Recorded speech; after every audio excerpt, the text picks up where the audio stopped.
ಕೋರೆ ನರೋತ್ತಮ ದಾಸ ರಾಧಾ ಕೃಷ್ಣ ಪ್ರಾಣ ಮೋರ ಜುಗಲ ಕಿಶೋರ ಹರೇ ಕೃಷ್ಣ ಕೃಷ್ಣ ಕೃಷ್ಣ ಹರೇ ಹರೇ ಹರೇ ರಾಮ ರಾಮ ರಾಮ ಹರೇ ಹರೇ. ಹರೇ ಕೃಷ್ಣ ಪ್ರಭುಜಿ, ಹರೇ ಕೃಷ್ಣ ಮಾತಾಜಿ, ದಂಡತ್ ಪ್ರಣಾಮಗಳು. ಹರೇ ಕೃಷ್ಣ ಮಾತಾಜಿ.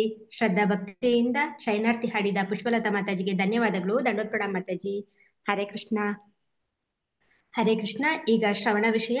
ಇವತ್ತಿನ ಶ್ರವಣ ಬಂದು ಶ್ರೀಮದ್ ಭಾಗವತ ಸ್ಕಂದ 3 ಅಧ್ಯಾಯ 15 ಭಗವದ್ಧಾಮದ ವರ್ಣನೆ. ಇವತ್ತಿನ ಪ್ರವಚನಕಾರರು ಶ್ರೀಮತಿ ಶೋಭಾರಾಣಿ ಮಾತಾಜಿಯವರು. ಹರೇ ಕೃಷ್ಣ ಮಾತಾಜಿ. ಹರೇ ಕೃಷ್ಣ ದಂಡೋತ್ ಪ್ರಣಾಮ್. ದಂಡೋತ್ ಪ್ರಣಾಮ್ ಮಾತಾಜಿ. ಹರೇ ಕೃಷ್ಣ. ಹರೇ ಕೃಷ್ಣ ಮಾತಾಜಿ. ದಂಡೋತ್ ಪ್ರಣಾಮ್. ಕೇಳಿಸ್ತಾ ಇದೆಯಾ ಮಾತಾಜಿ? ಹಾ ಮಾತಾಜಿ, ಕೇಳಿಸ್ತಾ ಇದೆ. ಹರೇ ಕೃಷ್ಣ. ಮೊದಲಿಗೆ ಪರಮ ಪೂಜ್ಯ ಶ್ರೀಲ ಪ್ರಭುಪಾದರಿಗೆ ಮತ್ತು ಗುರು ಮಹಾರಾಜರಿಗೆ ನನ್ನ ಕೋಟಿ ದಂಡವತ್ ಪ್ರಣಾಮಗಳು ಮತ್ತು ಈ ಕಾರ್ಯಕ್ರಮವನ್ನು ನಡೆಸಿಕೊಡುತ್ತಿರುವ ಮುರಾರಿ ಮಾಧವದಾಸ್ ಪ್ರಭುಗಳಿಗೂ ನನ್ನ ಅನಂತ ದಂಡವತ್ ಪ್ರಣಾಮಗಳು. ಇಲ್ಲಿ ನಿರೂಪಕರಾಗಿ ಸೇವೆ ಸಲ್ಲಿಸುತ್ತಿರುವ ಶ್ವೇತಾ ಮಾತಾಜಿಯವರಿಗೂ ಹಾಗೂ ಎಲ್ಲ ವೈಷ್ಣವರಿಗೂ ನನ್ನ ದಂಡವತ್ ಪ್ರಣಾಮಗಳು. ನಮ ಓಂ ವಿಷ್ಣು ಪಾದಾಯ ಕೃಷ್ಣ ಪ್ರೇಸಾಯ ಭೂತಲೆ ಸ್ವಾಮಿ ನಿತಿ ನಾಮಿನೆ ನಮ ಆಚಾರ್ಯ ಪಾದಾಯ ನಿತಾಯ ಕೃಪಾ ಪ್ರದಾಯಿನೆ ಗೌರಕಥಾ ದಾಮದಾಯ ನಗರ ಗ್ರಾಮತಾರಿಣೆ ನಮ ಓಂ ವಿಷ್ಣು ಪಾದಾಯ ಕೃಷ್ಣ ಪ್ರೇಸಾಯ ಭೂತಲೆ ಶ್ರೀಮತೆ ಭಕ್ತಿ ವೇದಾಂತ ಸ್ವಾಮಿ ನಿತಿ ನಾಮಿನೆ ನಮಸ್ತೆ ಸಾರಸ್ವತೆ ದೇವೆ ಗೌರವಾಣಿ ಪ್ರಚಾರಿಣೆ ನಿರ್ವಿಶೇಷ ಶೂನ್ಯವಾದಿ ಪಾಶ್ಚಾತ್ಯ ದೇಶ ತಾರಿಣೆ. ಜಯ ಶ್ರೀ ಕೃಷ್ಣ ಚೈತನ್ಯ ಪ್ರಭು ನಿತ್ಯಾನಂದ ಶ್ರೀ ಅದ್ವೈತ ಗದಾಧರ ಶ್ರೀವಾಸಾದಿ ಗೌರಭಕ್ತ ವೃಂದ. ಹರೇ ಕೃಷ್ಣ ಕೃಷ್ಣ ಕೃಷ್ಣ ಹರೇ ಹರೇ ಹರೇ ರಾಮ ರಾಮ ರಾಮ ಹರೇ ಹರೇ. ಓಂ ಅಜ್ಞಾನತಿಮಿರಾಂಧಸ್ಯ ಜ್ಞಾನಾಂಜನ ಶಲಾಕಯ ಚಕ್ಷುರುಂ ಮಿಲಿತಂ ಯೇನ ತಸ್ಮೈ ಶ್ರೀ ಗುರುವೇ ನಮಃ. ಮೂಕಂ ಕರೋತಿ ವಾಚಾಳಿಂ ಪಂಗಂ ಲಂಘಾಯತೆ ಗಿರಿಂ ಯತ್ಕೃಪಾತಮಹಂ ವಂದೇ ಶ್ರೀ ಗುರುಂ ದೀನತಾರಿಣಂ ಪರಮಾನಂದ ಮಾಧವಂ ಶ್ರೀ ಚೈತನ್ಯಮೀಶ್ವರಂ. ಹರಿ ಓಂ ತತ್ಸತ್. ಹರೇ ಕೃಷ್ಣ. ಓಂ ನಮೋ ಭಗವತೆ ವಾಸುದೇವಾಯ. ಓಂ ನಮೋ ಭಗವತೆ ವಾಸುದೇವಾಯ.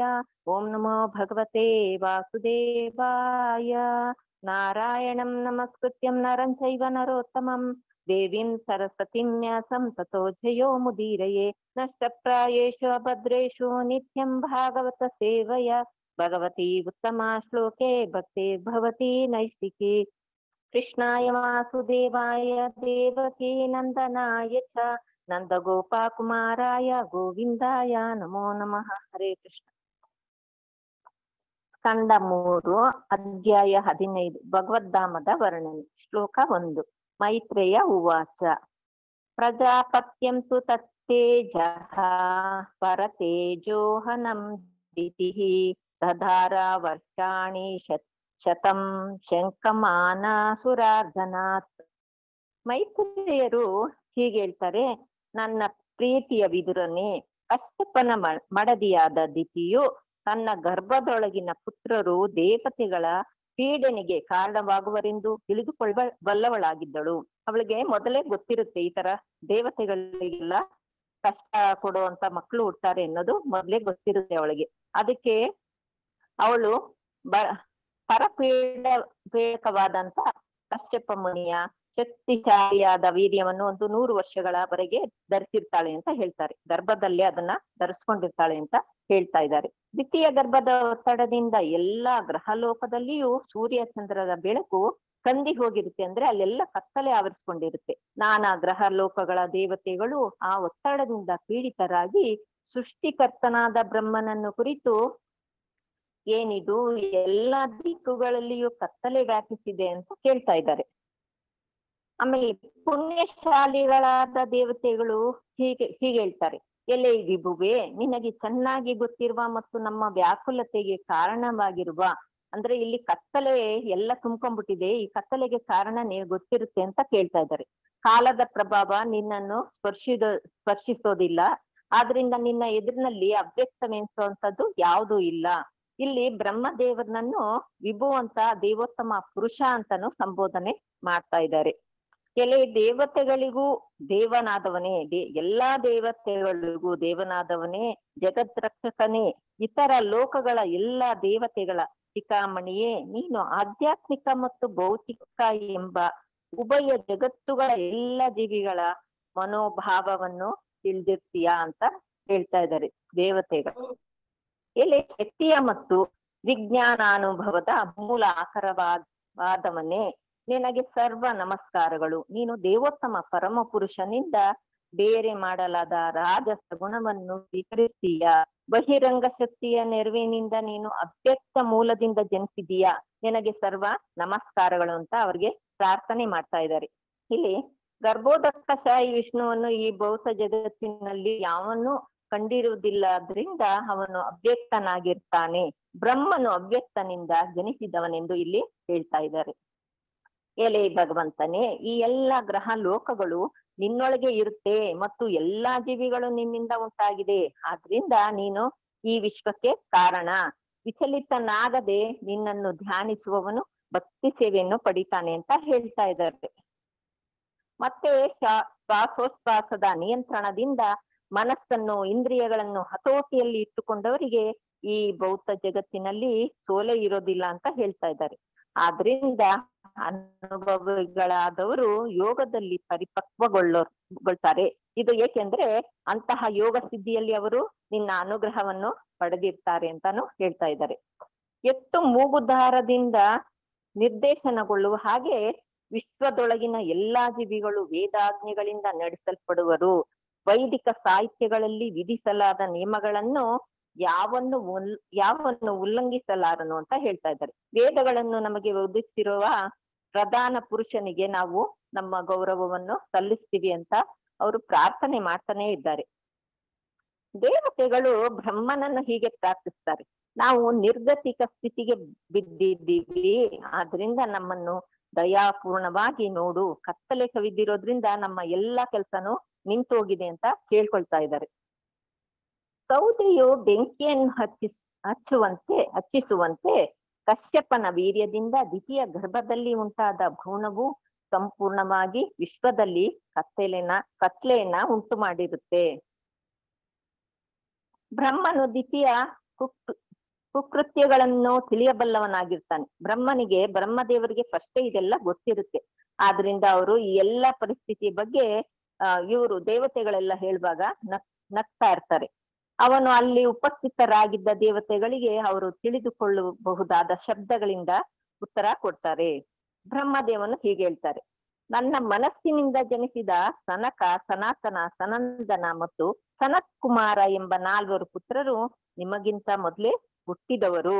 ಒಮ್ಮೊಮ್ಮೆ ಅವರು ನಿರ್ದಿಷ್ಟವಾದ ಇಚ್ಛೆ ಇಲ್ಲದೆ ಭೌತಿಕ ಮತ್ತು ಆಧ್ಯಾತ್ಮಿಕ ಆಕಾಶದಲ್ಲಿ ಸಂಚಾರ ಮಾಡ್ತಾ ಇರ್ತಾರೆ ಅಂತ ಹೇಳ್ತಾ ಇದ್ದಾರೆ. ಹೀಗೆ ವಿಶ್ವಗಳಲ್ಲೆಲ್ಲ ಸಂಚಾರ ಮಾಡ್ತಾ ಅವರು ಆಧ್ಯಾತ್ಮಿಕ ವ್ಯೋಮವನ್ನು ಕೂಡ ಪ್ರವೇಶ ಮಾಡ್ತಾರೆ. ಏಕೆಂದ್ರೆ ಅವರು ಭೌತಿಕ ಮಾಲಿನ್ಯಗಳಿಂದ ಮುಕ್ತರಾಗಿರ್ತಾರೆ. ಆಧ್ಯಾತ್ಮಿಕ ವ್ಯೋಮದಲ್ಲಿ ವೈಕುಂಠಗಳೆಂಬ ಆಧ್ಯಾತ್ಮಿಕ ಲೋಕಗಳೂ ಇವೆ. ಅವು ದೇವೋತ್ತಮ ಪರಮ ಪುರುಷನ ಮತ್ತು ಅವನ ಶುದ್ಧ ಭಕ್ತರ ನಿವಾಸವಾಗಿರುತ್ತೆ ಅಂತ ಇಲ್ಲಿ ಭೌತಿಕ ಲೋಕಗಳಿಂದ ಆರಾಧಿತವಾಗಿರುತ್ತೆ ಅಂತ ಹೇಳ್ತಾ ಇದ್ದಾರೆ. ವೈಕುಂಠ ಲೋಕಗಳ ನಿವಾಸಿಗಳೆಲ್ರು ಸ್ವರೂಪದಲ್ಲಿ ದೇವೋತ್ತಮ ಪರಮ ಪುರುಷನಂತೆ ಇರ್ತಾರೆ. ಅಲ್ಲಿ ಎಲ್ರುನು ಇವರೆಲ್ಲ ದೇವೋತ್ತಮ ಪರಮ ಪುರುಷ ಅಂತ ಅದೇ ತರನೇ ಇರ್ತಾರೆ. 4 ಕೈ, ಶಂಖ ಚಕ್ರ ಎಲ್ಲ ಇರುತ್ತೆ. ಇಂದ್ರಿಯ ಸುಖಾಪೇಕ್ಷೆ ಇಲ್ಲದೆ ಅವರೆಲ್ರು ಭಗವಂತನ ಭಕ್ತಿ ಸೇವೆಯಲ್ಲಿ ತತ್ಪರರಾಗಿರ್ತಾರೆ. ವೈಕುಂಠ ಲೋಕಗಳಲ್ಲಿ ಆದಿಪುರುಷನು ವೇದ ಸಾಹಿತ್ಯದ ಮೂಲಕ ತಿಳಿಯಲು ಸಾಧ್ಯನಾಗಿರುವವನು ಆದ ದೇವೋತ್ತಮ ಪರಮ ಪುರುಷನೂ ಇರ್ತಾನೆ. ಅವನು ಪರಿಶುದ್ಧವಾದ ಸಾತ್ವಿಕ ಗುಣದಿಂದ ತುಂಬಿರುವವನು. ಅವನಲ್ಲಿ ರಾಜಸ ಗುಣಕ್ಕಾಗ್ಲಿ ತಾಮಸ ಗುಣಕ್ಕಾಗಲಿ ಸ್ಥಾನ ಇರೋದಿಲ್ಲ ಅಂತ ಅವರು ಭಕ್ತರಿಗೆ ಧರ್ಮೋನ್ನತಿಯನ್ನು ನೀಡತಕ್ಕವನಾಗಿರ್ತಾನೆ ಅಂತ ಇಲ್ಲಿ ಹೇಳ್ತಾ ಇದ್ದಾರೆ. ಆ ವೈಕುಂಠ ಲೋಕಗಳಲ್ಲಿ ಬಹಳ ಪವಿತ್ರವಾದ ಅನೇಕ ಕಾಡುಗಳು ಇರುತ್ತೆ ಅಂತ ಇಲ್ಲಿ ವರ್ಣನೆ ಮಾಡ್ತಾ ಇದ್ದಾರೆ. ಆ ಕಾಡುಗಳಲ್ಲಿರುವ ಮರಗಳು ಕಲ್ಪವೃಕ್ಷಗಳು, ಅಂದ್ರೆ ಬಯಸಿದ್ದನ್ನು ಕೊಡತಕ್ಕವು. ಅಲ್ಲಿ ಏನ್ ಹೇಳಿದ್ರು ಎಲ್ಲ ಕೊಡ್ತಾ ಇರುತ್ತೆ. ಎಲ್ಲಾ ಋತುಗಳಲ್ಲೂ ಯಾವುದೇ ಋತುವಿನಲ್ಲೂ ಅವು ಹೂಗಳಿಂದಲೂ ಹಣ್ಣುಗಳಿಂದಲೂ ತುಂಬಿರುತ್ತೆ. ಏಕೆಂದ್ರೆ ವೈಕುಂಠ ಲೋಕದಲ್ಲಿ ಇರತಕ್ಕಂತ ಪ್ರತಿಯೊಂದು ಕೂಡ ಆಧ್ಯಾತ್ಮಿಕವೂ ವೈಯಕ್ತಿಕವೂ ಆಗಿರುತ್ತೆ ಅಂತ ಇಲ್ಲಿ ಹೇಳ್ತಾ ಇದ್ದಾರೆ. ವೈಕುಂಠ ಲೋಕಗಳಲ್ಲಿ ವಾಸಿಸೋರು ತಮ್ಮ ಪತ್ನಿಯರನ್ನು ಸಂಗಾತಿಗಳನ್ನು ಕೂಡಿಕೊಂಡು ತಮ್ಮ ವಿಮಾನಗಳಲ್ಲಿ ಹಾರಾಡುವ ಮತ್ತು ಸದಾ ಎಲ್ಲ ಅಮಂಗಳ ಗುಣಗಳಿಂದ ಮುಕ್ತವಾದ ಭಗವಂತನ ಚಾರಿತ್ರ್ಯವನ್ನು ಮತ್ತು ಚಟುವಟಿಕೆಗಳನ್ನು ನಿತ್ಯವೂ ಗಾನ ಮಾಡ್ತಾ ಇರ್ತಾರೆ. ಅಲ್ಲಿರೋರೆಲ್ಲ, ಅಲ್ಲಿ ವಾಸಿಸುವಂತವರೆಲ್ಲ ಭಗವಂತನನ್ನು ಯಾವಾಗ್ಲೂ ಗಾನ ಮಾಡ್ತಾನೆ ಇರ್ತಾರೆ, ಅವರ ಧ್ಯಾನದಲ್ಲೇ ಇರ್ತಾರೆ. ಭಗವಂತನ ಮಹಿಮೆಗಳನ್ನು ಗಾನ ಮಾಡುವಾಗ ಸುವಾಸನೆಯಿಂದ ಕೂಡಿದ ಮತ್ತು ಮಕರಂದದಿಂದ ತುಂಬಿದ ಅರಳುತ್ತಿರುವ ಮಾದವಿ ಹೂಗಳನ್ನು ಅವರು ಅಂಟಿಸ್ತಾರೆ. ಅಂದ್ರೆ ಇಲ್ಲಿ ಗಾನ ಮಾಡ್ತಾ ಇರೋದ್ರಿಂದ ಆ ಹೂವಿನ ವಾಸನೆ ಬಂದಾಗ ಅದಕ್ಕೆ ತೊಂದರೆ ಆಗುತ್ತೆ ಅಂತ ಅವರು ಆ ಹೂಗಳನ್ನ ಅಂಟಿಸ್ತಾ ಇರ್ತಾರೆ. ಭೃಂಗರಾಜನು ಉಚ್ಚಕಂಠದಿಂದ ಭಗವನ್ ಮಹಿಮೆಗಳನ್ನು ಗಾನ ಮಾಡ್ತಿರುವಾಗ ಪಾರಿವಾಳ, ಕೋಗಿಲೆ, ಸಾರಸ, ಚಕ್ರವಾಕ, ಹಂಸ, ಗಿಳಿ, ಕೌಜಗ, ಹಕ್ಕಿ, ನವಿಲು ಎಂಬ ಅಕ್ಷಿಗಳ ಧ್ವನಿ ತಾತ್ಕಾಲಿಕವಾಗಿ ನಿಂತಿರುತ್ತೆ. ಅಂತಹ ದಿವ್ಯ ಪಕ್ಷಿಗಳು ಭಗವಂತನ ಗಾನವನ್ನು ಕೇಳುವುದಕ್ಕಾಗಿ ಮಾತ್ರವೇ ತಮ್ಮ ಸ್ವಕೀಯ ಗಾನವನ್ನು ನಿಲ್ಲಿಸುತ್ತೆ. ಅಲ್ಲಿ ದುಂಬಿಗಳು ಗುಯ್ಗುಡುವಾಗ ಎಲ್ಲ ಪಕ್ಷಿಗಳು ಸುಮ್ನೆ ಆಗ್ಬಿಡುತ್ತೆ.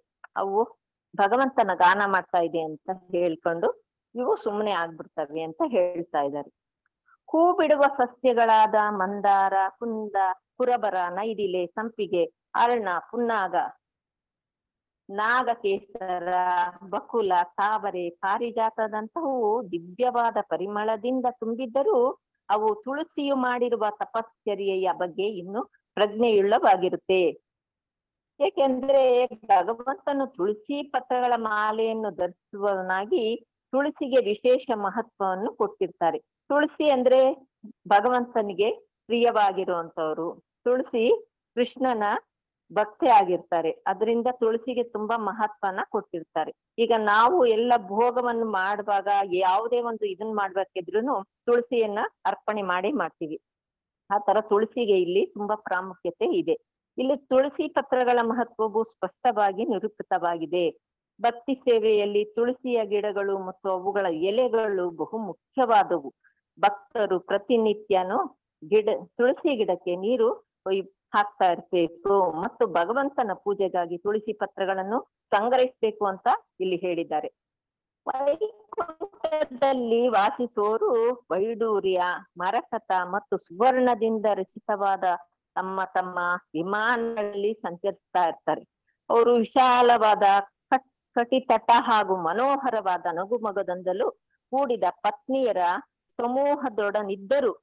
ಅವರೆಲ್ಲ ಸ್ನೇಹಿತರೊಡನೆ ಎಲ್ಲರ ಜೊತೆ ಇದ್ರೂನು ಅವರ ದೇಹ ಸೌಂದರ್ಯ ಲಾವಣ್ಯಗಳಿಂದ ಮನೋವಿಕಾರಕ್ಕೆ ಒಳಗಾಗಲಾರರು ಅಂತ ಹೇಳ್ತಾ ಇದ್ದಾರೆ. ಅಲ್ಲಿ ಸ್ತ್ರೀ ಪುರುಷರ ಪರಸ್ಪರ ಸಂಗ ಸುಖ ಇದೆ, ಆದ್ರೆ ಲೈಂಗಿಕ ಸಂಬಂಧ ಇರೋದಿಲ್ಲ.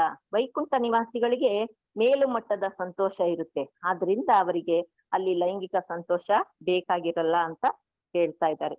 ವೈಕುಂಠ ಲೋಕಗಳಲ್ಲಿರುವ ಸ್ತ್ರೀಯರು ಐಶ್ವರ್ಯದ ಅಧಿದೇವತೆಯಾದ ಲಕ್ಷ್ಮಿಯಷ್ಟೇ ಸುಂದರಿಯರು.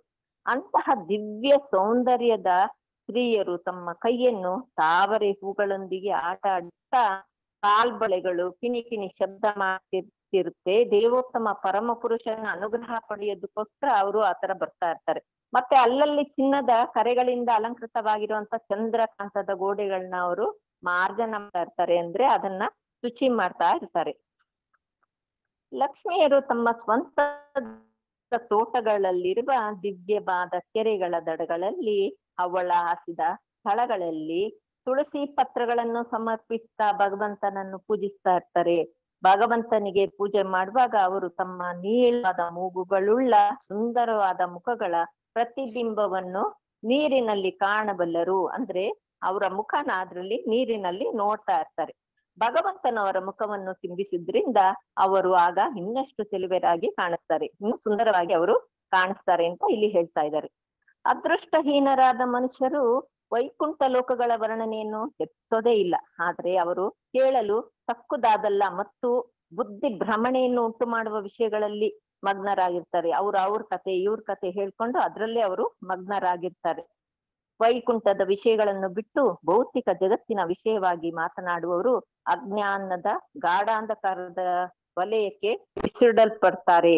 ಅಲ್ಲಿಂದ ಅಲ್ಲಿಗೆ ಬೀಳ್ತಾರೆ ಅಂತ ಹೇಳ್ತಾ ಇದ್ದಾರೆ. ಬ್ರಹ್ಮನು ಹೇಳ್ತಾರೆ, ನನ್ನ ಪ್ರೀತಿಯ ದೇವತೆಗಳಿರ ಮಾನವ ಜೀವನವು ಅದೆಷ್ಟು ಮಹತ್ವದಾದದ್ದೆಂದ್ರೆ ನಾವು ಕೂಡ ಅಂತಹ ಜೀವನವನ್ನು ಬಯಸ್ತೀವಿ ಅಂತ ಬ್ರಹ್ಮದೇವರು ಹೇಳ್ತಾ ಇದ್ದಾರೆ.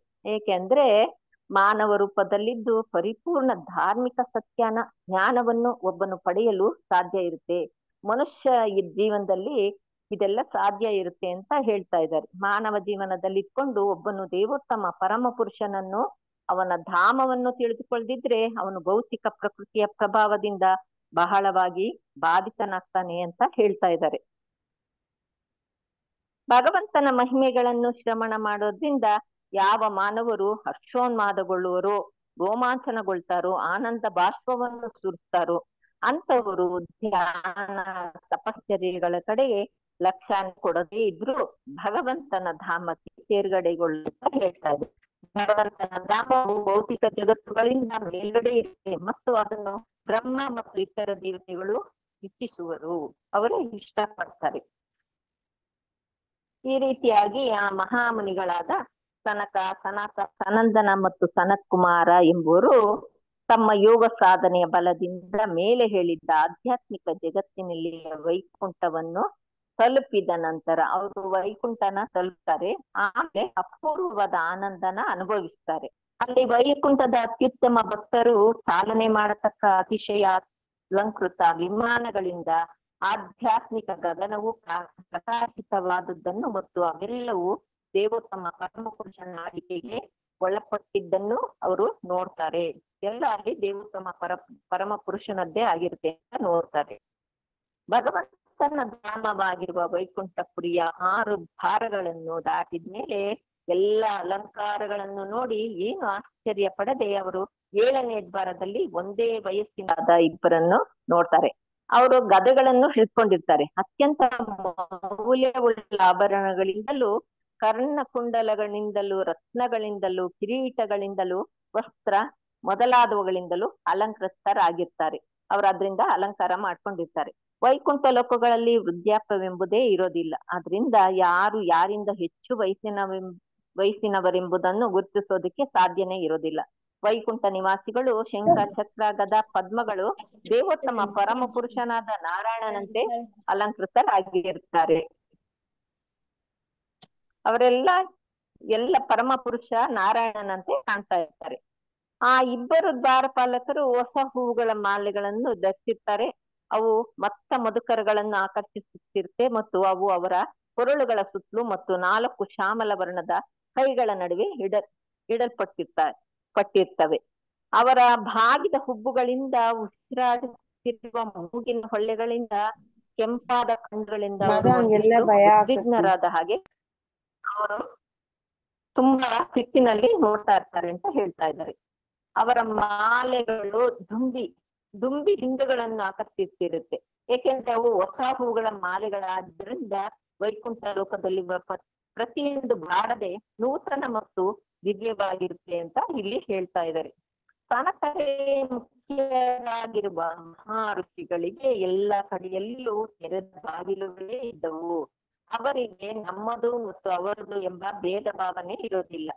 ಚಿನ್ನದಿಂದ ಮತ್ತು ರತ್ನಗಳಿಂದ ರಚಿತವಾದ 6 ದ್ವಾರಗಳನ್ನು ದಾಟಿ ಬಂದ ಹಾಗೆ ನಮ್ಮ ಸ್ವಂತ ಅವರು ತೆರೆದ ಮನಸ್ಸುಗಳಿಂದ 7ನೇ ದ್ವಾರನ ಪ್ರವೇಶಿಸ್ತಾರೆ. 6ನೇ ದ್ವಾರ ಆದ್ಮೇಲೆ 7ನೇ ದ್ವಾರನ ಪ್ರವೇಶಿಸ್ತಾರೆ. ಅವರು ಚಿಕ್ಕ ಮಕ್ಕಳ ತರಾನೇ ಆ ಕಡೆ ಈ ಕಡೆ ಎಲ್ಲ ಕಡೆ ಓಡಾಡ್ಕೊಂಡಿರ್ತಾರೆ.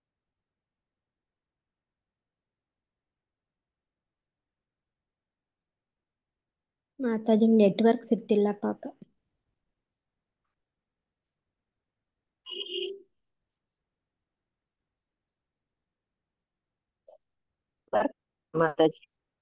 ಆ 4 ಮುನಿ ಕುಮಾರರಿಗೆ ತಮ್ಮ ದೇಹ ಮುಚ್ಚಿಕೊಳ್ಳಲು ವಾತಾವರಣ ಹೊರತು ಇರೋದಿಲ್ಲ. ವಯಸ್ಸಿನಲ್ಲಿ ಎಲ್ಲಾ ಜೀವಿಗಳಿಗಿಂತ ವೃದ್ಧರಾಗಿರ್ತಾರೆ.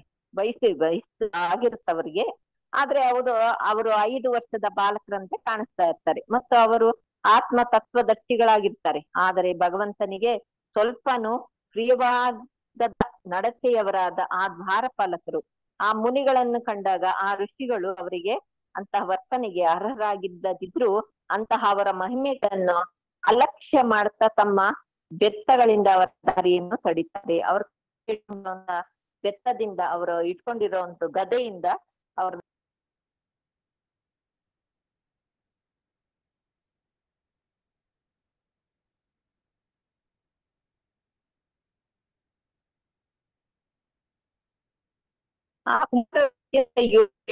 ಆಗಿದ್ದರು ಶ್ರೀಹರಿಯ ಆ ಇಬ್ಬರು ಮುಖ್ಯ ಅವರನ್ನು ಪ್ರವೇಶಿಸದ ಹಾಗೆ ತಡೆದಾಗ ಇತರ ದೇವ ಏಕೆಂದ್ರೆ ಅವರು ತಮ್ಮ ಅತ್ಯಂತ ಪ್ರೀತಿಯ ಸ್ವಾಮಿಯಾದ ದೇವೋತ್ತಮ ಪರಮ ಪುರುಷ ಶ್ರೀಹರಿಯನ್ನು ಕಾಣೋದಕ್ಕೆ ಅಂತ ಅವರು ಕಾತರರಾಗಿರ್ತಾರೆ. ಮಾತಾಜಿ ಏನು ಕೇಳಿಸ್ತಾ ಇಲ್ಲ. ಮುನಿಗಳು ಹೀಗೆ ಹೇಳ್ತಾರೆ.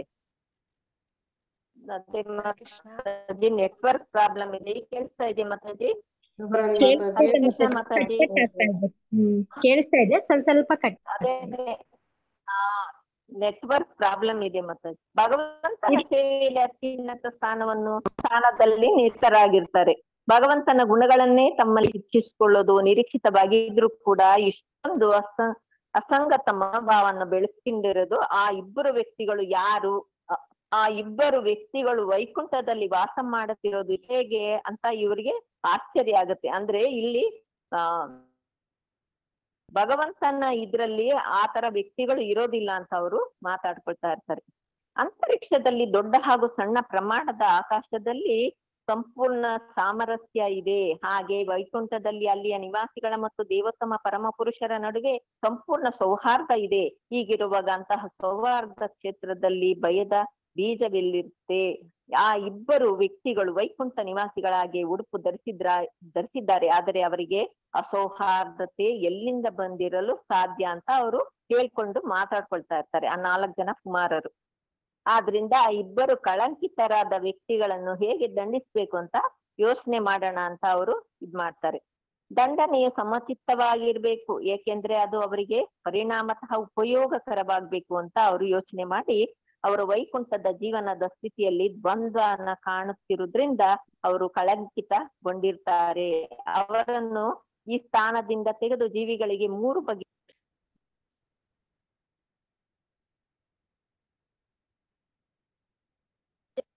ತಳ್ಳಬೇಕು ಅಂತ ಯೋಚನೆ ಮಾಡ್ತಾ ಅವರಿಗೆ ಶಾಪನ ಕೊಡ್ತಾರೆ. ಕೇಳಿಸ್ತಾ ಇದೆಯಾ ಮಾತಾಜಿ? ಕೇಳಿಸ್ತಾ ಇದೆ ಮಾತಾಜಿ, ಸ್ವಲ್ಪ ಕಟ್ ಆಗ್ತಾ ಇದೆ ಮಾತಾಜಿ. ಮಾತಾಜಿ ಹಾಲಲ್ಲೇ ಕುತ್ಕೊಳ್ಳಿ ಮಾತಾಜಿ, ಹಾಲಲ್ಲೇ ಕುತ್ಕೊಳ್ಳಿ ನೀವು. ನಿಶ್ಚಯವಾಗಿ ಹಾಲಲ್ಲೇ ಕೂತಿದ್ದೀನಿ ಮಾತಾಜಿ.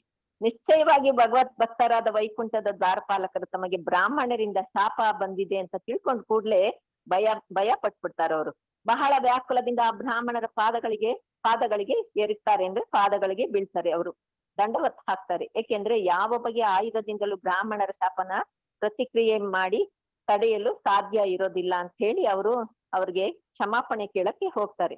ಮುನಿಗಳಿಂದ ಶಾಪ ಉಂಟಾದಾಗ ಆ ದ್ವಾರಪಾಲಕರು ಹೀಗೆ ಹೇಳ್ತಾರೆ, ನಿಮ್ಮಂತಹ ಮುನಿಗಳನ್ನು ಗೌರವಿಸುವಲ್ಲಿ ಉಪೇಕ್ಷೆ ಮಾಡಿದ್ದಕ್ಕಾಗಿ ನೀವು ನಮಗೆ ದಂಡನೆ ವಿಧಿಸಿರೋದು ನಿಜ, ಸರಿನೇ ಇದೆ. ಆದ್ರೆ ನಾವು ಪ್ರಾರ್ಥಿಸ್ತಾ ಇದ್ದೀವಿ ಏನಂದ್ರೆ ನಮ್ಮ ಪಶ್ಚಾತ್ತಾಪಕ್ಕಾಗಿ ನೀವು ತೋರಿಸುವ ದಯೆಯಿಂದಾಗಿ ನಾವು ಅತಪತನಗೊಳ್ಳುತ್ತಿರುವಾಗ ದೇವೋತ್ತಮ ಪರಮ ಪುರುಷನನ್ನು ಮರೆಯತಕ್ಕ ಮಾಯೆ ನಮ್ಮ ಮೇಲೆ ಬಾರದೇ ಇರ್ಲಿ. ಅಂದ್ರೆ ನಾವು ಏನಾದ್ರೂ ತಪ್ಪು ಮಾಡಿದಾಗ ನಮ್ಗೆ ಮಾಯೆ ಮುಚ್ಚದೇ ಇರ್ಲಿ. ನಾವು ದೇವೋತ್ತಮ ಪರಮ ಪುರುಷನನ್ನು ಮರೆಯೋದಕ್ಕೆ ಆಗದೆ ಇರೋಂಗೆ, ಮಾಯೆ ಬರದೇ ಇರೋಂಗೆ ನೀವು ಮಾಡಿ ಅಂತ ಹೇಳ್ತಾರೆ. ನಾಭಿಯಲ್ಲಿ ತಾವರೆ ಬೆಳೆದ್ರಿಂದ ಪದ್ಮನಾಭ ನೆನೆಸಿದ ಧರ್ಮನಿಷ್ಠರಿಗೆ ಆನಂದ ಸ್ವರೂಪನಾದ ಭಗವಂತ ತನ್ನ ಸೇವಕರಿಂದ ಮುನಿಗಳಿಗೆ ಅವಮಾನವಾದದ್ದನ್ನು ಆ ಕ್ಷಣದಲ್ಲೇ ತಿಳಿದುಕೊಂಡು ಅವನು ತನ್ನ ಪತ್ನಿಯಾದ ಲಕ್ಷ್ಮಿಯನ್ನು ಕೂಡಿಕೊಂಡು ಪರಮಹಂಸರು ಮತ್ತು ಮಹಾಮುನಿಗಳು ಅರಸ್ತಾ ಇರುವಂತ ಪಾದಗಳಿಂದಲೇ ನಡ್ಕೊಂಡು ಆ ಸ್ಥಳಕ್ಕೆ ಹೋಗ್ತಾರೆ. ಅಂದ್ರೆ ಅವರು ಧ್ಯಾನದಲ್ಲೇ ಇದ್ದಾಗ ಕೃಷ್ಣನ ಪರಮ ಪುರುಷನ ಪಾದಗಳನ್ನ ನೆನೆಸ್ತಾ ಇರ್ತಾರೆ. ಆ ಇದ್ರಕ್ಕೆ ಅವ್ರು ಬರ್ತಾರೆ ಅಲ್ಲಿಗೆ. ಮತ್ತೆ ಇಲ್ಲಿ ಹೇಳ್ತಾರೆ, ಸನಕ ಮುಖ್ಯರಾದ ಮುನಿಗಳು ಹೀಗೆ ಸಮಾಧಿ ಸ್ಥಿತಿಯಲ್ಲಿದ್ದಾಗ ಮಾತ್ರವೇ ತಮ್ಮ ಹೃದಯದಲ್ಲಿ ಗೋಚರಿಸುತ್ತಿದ್ದ ದೇವೋತ್ತಮ ಪರಮ ಪುರುಷನಾದ ವಿಷ್ಣುವನ್ನು ಈಗ ವಾಸ್ತವಿಕವಾಗಿ ತಮ್ಮ ಕಣ್ಣುಗಳಿಂದ ಆ ಭಗವಂತನನ್ನು ಕಾಣ್ತಾರೆ. ಧವಳ ಛತ್ರ ಚಾಮರ ಮುಂತಾದ ಎಲ್ಲ ಸಲಕರಣೆಗಳನ್ನು ಹಿಡಿಕೊಂಡಿರುವಂತ ಅನುಚರರೊಂದಿಗೆ ಅವನು ಮುಂದೆ ಬರ್ತಾನೆ. ಆಗ ಚಾಮರದ ಎಲೆಗಳ ಗುಚ್ಛಗಳು 2 ಹಂಸಗಳಂತೆ ಮೆಲ್ಲನೆ ಅಲ್ಲಾಡೋದು ಕಾಣಿಸುತ್ತೆ. ಅವುಗಳಿಂದ ಬರುವ ಕೊಡೆ ಹಾಕಿದ ಮಾಲೆಯ ಮುತ್ತುಗಳು ಕೂಡ ಅಲ್ಲಾಡ್ತಾ ಇರುತ್ತೆ. ಆಗ ಅದು ಬೆಳ್ಳಗಿನ ಪೂರ್ಣಚಂದ್ರನಿಂದ ಬೀಳುವ ಅಮೃತದ ಬಿಂದುಗಳಂತೆ ಅಥವಾ ಗಾಳಿಯ ಹೊಡೆತಕ್ಕೆ ಹಿಮವು ಕರಗಿ ಬೀಳ್ತಾ ಇರೋ ಹಂಗೆ ಭಾಸ ಆಗ್ತಾ ಇರುತ್ತೆ ಅಂತ ಅವರು ಅನ್ಕೊಂತಾ ಇರ್ತಾರೆ.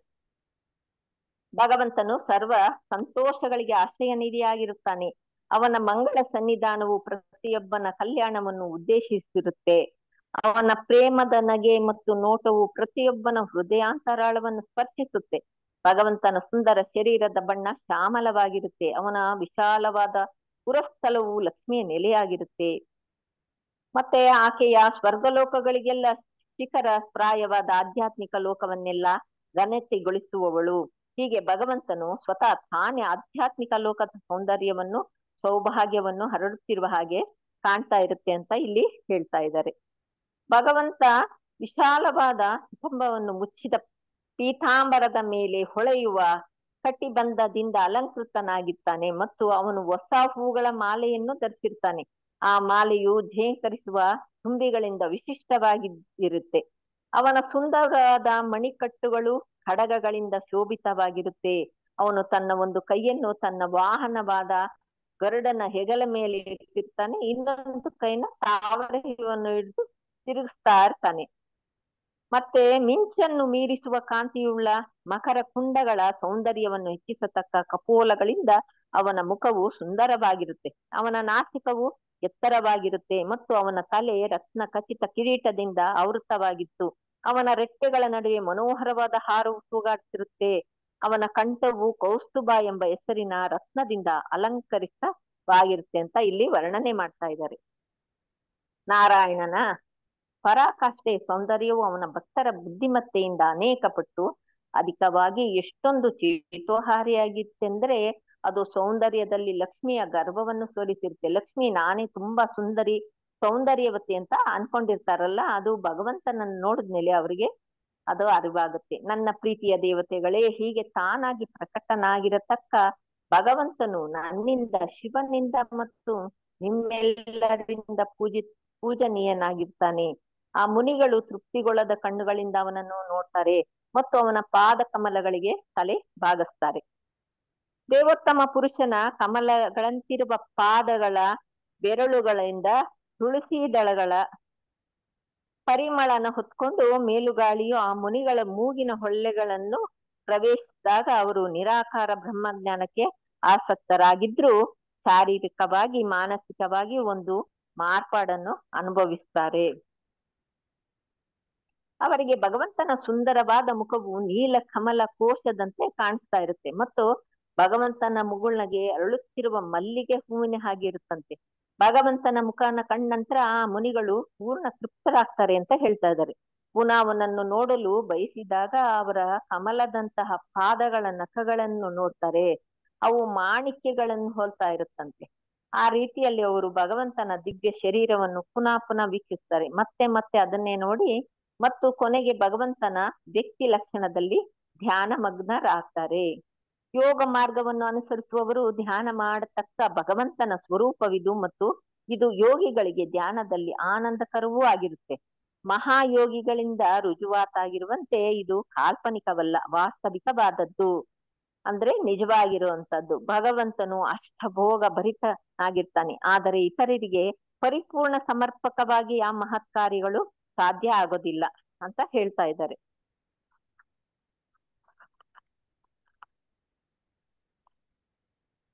ಮತ್ತೆ ಇಲ್ಲಿ ಕುಮಾರರು ಹೀಗೆ ಹೇಳ್ತಾರಂತೆ, ನಮ್ಮ ಪ್ರೀತಿಯ ಭಗವಂತನೇ, ನೀನು ಪ್ರತಿಯೊಬ್ಬನ ಹೃದಯದಲ್ಲಿ ಸ್ಥಿತನಾಗಿದ್ರು ದುರಾತ್ಮರಿಗೆ ಗೋಚರನಾಗುವನಲ್ಲ. ಆದರೆ ನಮ್ಮ ಮಟ್ಟಿಗೆ ಹೇಳೋದಾದ್ರೆ ನೀನು ಅನಂತನಾಗಿದ್ದರು ನಿನ್ನನ್ನು ನಾವು ಎದುರೆದುರಿಗಾಗಿಯೇ ಕಾಣ್ತಾ ಇದ್ದೀವಿ, ನಾವು ನಿನ್ನನ್ನ ನೇರವಾಗಿ ನೋಡ್ತಾ ಇದ್ದೀವಿ ಅಂತ. ನಮ್ಮ ತಂದೆಯಾದ ಬ್ರಹ್ಮನಿಂದ ನಾವು ನಿನ್ನ ವಿಷಯವನ್ನು ಕಿವಿಗಳ ಮೂಲಕ ಕೇಳಿದ ಮಾತುಗಳು ನೀನು ನಮಗೆ ದಯೆಯಿಂದ ಕಾಣಿಸಿದ ಕಾರಣ ಈಗ ವಾಸ್ತವವಾಗಿ ನಿಜ ಆಗಿದೆ. ಅವರು ಬ್ರಹ್ಮದೇವನಿಂದ ಕೇಳಿದ ಮಾತುಗಳು ಈಗ ನಿಜ ಆಗಿದೆ ಅಂತ ಹೇಳ್ಕೊಳ್ತಾ ಇದ್ದಾರೆ. ನೀನು ಅಕಳಂಕಿತ ಶುದ್ಧ ಸಾತ್ವಿಕ ಗುಣದ ದಿವ್ಯ ರೂಪದಲ್ಲಿ ವ್ಯಕ್ತನಾಗುವ ಪರಮ ಸತ್ಯನಾಗಿದೀಯಾ. ದೇವೋತ್ತಮ ಪುರುಷನೆಂಬುದನ್ನು ನಾವು ತಿಳಿದಿದ್ದೀವಿ. ಈ ದಿವ್ಯವು ಸನಾತನವಾದ ನಿನ್ನ ಸಾಕಾರ ರೂಪ, ನಿನ್ನ ಅನುಗ್ರಹ ಮಾತ್ರದಿಂದ ಭಕ್ತಿ ಮಾರ್ಗದಲ್ಲಿ ಪರಿಶುದ್ಧವಾದ ಹೃದಯಗಳಿಂದ ಕೂಡಿದ್ದ ಮಹಾಮುನಿಗಳ ಅಚಲವಾದ ಭಕ್ತಿ ಸೇವೆಯಿಂದ ತಿಳಿಯಲ್ಪಡುವುದು. ಅಂದ್ರೆ ಅವರ ಮುನಿಗಳಿಂದ ಇದು ಭಕ್ತಿ ಸೇವೆ ಯಾವ ತರ ಇದ್ ಮಾಡ್ಬೇಕು ಅಂತ ತಿಳಿಯದ್ದಾಗುತ್ತೆ ಅಂತ ಹೇಳ್ತಾ ಇದ್ದಾರೆ. ಇದ್ದದ್ದನ್ನು ಇದ್ದಂತೆ ವಿಷಯಗಳನ್ನು ತಿಳಿದುಕೊಳ್ಳುವಲ್ಲಿ ಬಹಳ ನಿಪುಣರು, ಅತ್ಯಂತ ಬುದ್ಧಿಶಾಲಿಗಳು ಆದ ವ್ಯಕ್ತಿಗಳು ಕೀರ್ತನೆಗೂ ಶ್ರವಣಕ್ಕೂ ತಕ್ಕುದಾದ ಭಗವಂತನ ಪವಿತ್ರ ಕಾರ್ಯಗಳನ್ನು, ಲೀಲೆಗಳನ್ನು ಕುರಿತಾದ ಆಖ್ಯಾನಗಳನ್ನು ಕೇಳುವುದರಲ್ಲಿ ನಿರತರಾಗಿರುತ್ತಾರೆ. ಅಂತಹವರು ಅತ್ಯುನ್ನತವಾದ ಭೌತಿಕ ವರವಾಗಿರುವ ಮೋಕ್ಷವನ್ನು ಕೂಡ ಲೆಕ್ಕಿಸೋದಿಲ್ವಂತೆ. ಹೀಗಿರುವಾಗ ಬೇರೆ ಕಡಿಮೆ ಮಹತ್ವದ ವರಗಳಾಗಿರುವ ಸ್ವರ್ಗಲೋಕದ ಭೌತಿಕ ಸುಖವನ್ನು ಕುರಿತು ಕೇಳೋದೇನಿದೆ ಅಂತ ಹೇಳ್ತಾ ಇದ್ದಾರೆ. ಎಲೆ ಭಗವಂತನೇ, ನಾವು ಪ್ರಾರ್ಥಿಸುವುದು ಇಷ್ಟೇ. ನಮ್ಮ ಹೃದಯ ಮನಸ್ಸುಗಳು ನಿನ್ನ ಪಾದ ಕಮಲಗಳ ಸೇವೆಯಲ್ಲಿ ಯಾವಾಗಲೂ ತತ್ಪರವಾಗಿರುವವರೆಗೆ ತುಳಸಿ ಪತ್ರಗಳು ನಿನ್ನ ಪಾದ ಕಮಲಕ್ಕೆ ಅರ್ಪಿತವಾದಾಗ ಶೋಭಿಸುವಂತೆ ನಮ್ಮ ಮಾತುಗಳು ನಿನ್ನ ಲೀಲೆಗಳ ವರ್ಣನೆಯಿಂದ ಶೋಭಿಸುವವರೆಗೆ ಮತ್ತು ನಮ್ಮ ಕಿವಿಗಳು ಯಾವಾಗಲೂ ನಿನ್ನ ದಿವ್ಯ ಗುಣಗಳ ಕೀರ್ತನೆಯಿಂದ ತುಂಬಿಕೊಂಡಿರುವವರೆಗೆ ನಾವು ಅದೆಂತಹ ನರಕ ಜೀವನದಲ್ಲಿ ಜನಿಸಿದರೂ ಆಗತ್ತೆ ಅಂತ ಅವರು ಹೇಳ್ತಾ ಇದ್ದಾರೆ. ಮತ್ತೆ ಇಲ್ಲಿ ಭಗವಂತನೇ, ನೀನು ಅಷ್ಟೊಂದು ದಯೆಯಿಂದ ನಮ್ಮ ಮುಂದೆ ವ್ಯಕ್ತಪಡಿಸಿದ ನಿನ್ನ ದೇವೋತ್ತಮ ಪುರುಷ ಸನಾತನ ರೂಪಕ್ಕೆ ನಮ್ಮ ಸಾದರ ನಮಸ್ಕಾರಗಳನ್ನು ಸಲ್ಲಿಸ್ತೀವಿ ಅಂತ ಅವರು ನಮಸ್ಕಾರಗಳನ್ನು ಮಾಡ್ತಾ ಇದ್ದಾರೆ. ನಿನ್ನ ಪರಮ ಸನಾತನ ರೂಪವನ್ನು ಅದೃಷ್ಟಹೀನರು, ಅಲ್ಪಮತಿಗಳು ನೋಡಲಾರರು. ಆದರೆ ನಾವು ಅದನ್ನು ನೋಡಿ ನಮ್ಮ ಮನಸ್ಸಿನಲ್ಲಿ ಬಹಳಷ್ಟು ಸಂತೋಷವನ್ನು ಹೊಂದಿದ್ದೀವಿ ಅಂತ ಇಲ್ಲಿ ಹೇಳ್ತಾ ಇದ್ದಾರೆ. ಇಲ್ಲಿ ಏನಂದ್ರೆ ಬ್ರಹ್ಮ ಸಂಹಿತೆಯಲ್ಲಿ ಹೇಳಿರೋದು, ದೃಢಪಡಿಸಿರೋದೇನು ಅಂದ್ರೆ, ಪ್ರೇಮಾಂಜನವನ್ನು ತನ್ನ ಕಣ್ಣುಗಳಿಗೆ ಹಚ್ಚಿಕೊಳ್ಳುವ ಮೂಲಕ ಕೃಷ್ಣನನ್ನು ದಿವ್ಯ ಪ್ರೇಮವನ್ನು ವೃದ್ಧಿಸಿಕೊಂಡವನು ಭಗವಂತನ ಸನಾತನ ರೂಪವನ್ನು ಯಾವಾಗಲೂ ಕಾಣ್ತಾನೆ ಅಂತ ಹೇಳ್ತಾ ಇದ್ದಾರೆ. ಈ ಸಂದರ್ಭದಲ್ಲಿ ಇಲ್ಲಿಗೆ ಶ್ರೀಮದ್ ಭಾಗವತದ 3ನೇ ಸ್ಕಂದದ ಭಗವದ್ಧಾಮದ ವರ್ಣನೆ ಎಂಬ 15ನೇ ಅಧ್ಯಾಯ ಭಕ್ತಿ ವೇದಾಂತ ಭಾವಾರ್ಥವೂ ಮುಗಿಯಿತು. ಹರೇ ಕೃಷ್ಣ ಮಾತಾಜಿ. ಮಾತಾಜಿ ಇರ್ಲಿ ಮಾತಾಜಿ, ಪರವಾಗಿಲ್ಲ ಮಾತಾಜಿ, ಕೇಳಿಸ್ತಾ ಇತ್ತು ಮಾತಾಜಿ, ತುಂಬಾ ಚೆನ್ನಾಗಿ ಮಾಡಿದ್ರಿ. ಇಲ್ಲ ಮಾತಾಜಿ, ಪರವಾಗಿಲ್ಲ, ಚೆನ್ನಾಗೇ ಬಂತು ಮಾತಾಜಿ, ಕೇಳಿಸ್ತಾ ಇತ್ತು. ಎಲ್ಲ ಒಂದೆರಡು ಶಬ್ದಗಳು ಮಾತ್ರ ಮಾತಾಜಿ, ಎಲ್ಲ ಚೆನ್ನಾಗ್ ಬಂತು, ಕೇಳಿಸ್ತು ಮಾತಾಜಿ, ಚೆನ್ನಾಗ್ ಮಾಡಿದ್ರಿ. ಚೆನ್ನಾಗ್ ಮಾಡಿದ್ರಿ ಮಾತಾಜಿ. ಚೆನ್ನಾಗಿ ಮಾಡಿದ್ರಿ ಶೋಭಾರಾಣಿ ಮಾತಾಜಿ, ಚೆನ್ನಾಗಿ ಹೇಳಿದ್ರಿ.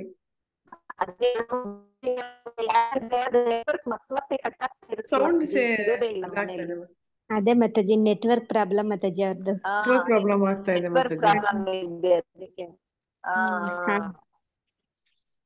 ಚೆನ್ನಾಗಿ ಹೇಳಿದ್ರಿ ಮಾತಾಜಿ. ಭಗವದ್ಧಾಮದ ವರ್ಣನೆ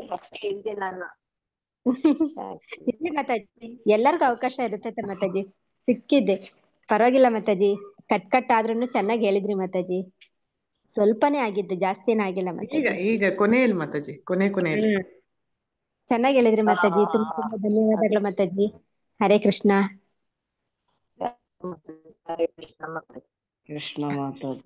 ಜಲ್ದಿ ಆಗೋಗಿದೆ ಅಲ್ವಾ ಕ್ಲಾಸ್? ಮಾತಾಜಿ, ನೀವು ಜಲ್ದಿ ಆಗಿದೆ ಅಲ್ವಾ ಕ್ಲಾಸ್? ಹಾ ಮಾತಾಜಿ.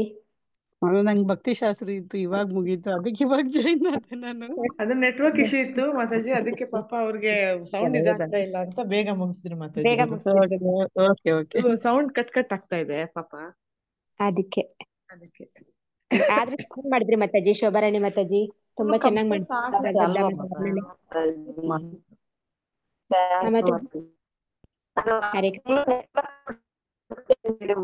ಮಾತಾಜಿ ಇವಾಗ ಕೇಳಿಸ್ತಾ ನೀವ್ ಹೇಳ್ತಿರೋದು. ಹರೇ ಕೃಷ್ಣ, ತುಂಬಾ ಧನ್ಯವಾದಗಳು ಮಾತಾಜಿ. ಈಗ ನರಸಿಂಹ ಪ್ರಣತಿ ಹಾಡ್ತೀರಾ ಮಾತಾಜಿ? ನರಸಿಂಹ ಪ್ರಣತಿ ಯಾರಾದ್ರೂ? ನಾನು ಹಾಡ್ಲಾ ಮಾತಾಜಿ? ಪದ್ಮಾವತಿ ಮಾತಾಜಿ ಹಾಡಿ ಮಾತಾಜಿ. ಹರೇ ಕೃಷ್ಣ. ಹರೇ ಕೃಷ್ಣ, ಧನ್ಯವಾದಗಳು ಮಾತಾಜಿ. ಶ್ರೀ ನರಸಿಂಹ ಜಯ ನರಸಿಂಹ, जय जय नरसिंह प्रह्लादेश जय पद्म मुख पद्म भृङ्ग उग्रं वीरं महाविष्णुं ज्वलन्तं सर्वतोमुखं नरसिंहं भीषणं भद्रं मृत्युं नमाम्यहम्। नमस्ते नरसिंहाय नमस्ते नरसिंहाय प्रह्लादलाददायिने हिरण्यकशिपक्षः शीलटङ्कानकालाय इतो नरसिंह परतो नरसिंह इतो नरसिंह परतो नरसिंह यतो यतो यामि ततो नरसिंह बहिः नरसिंह हृदये नरसिंह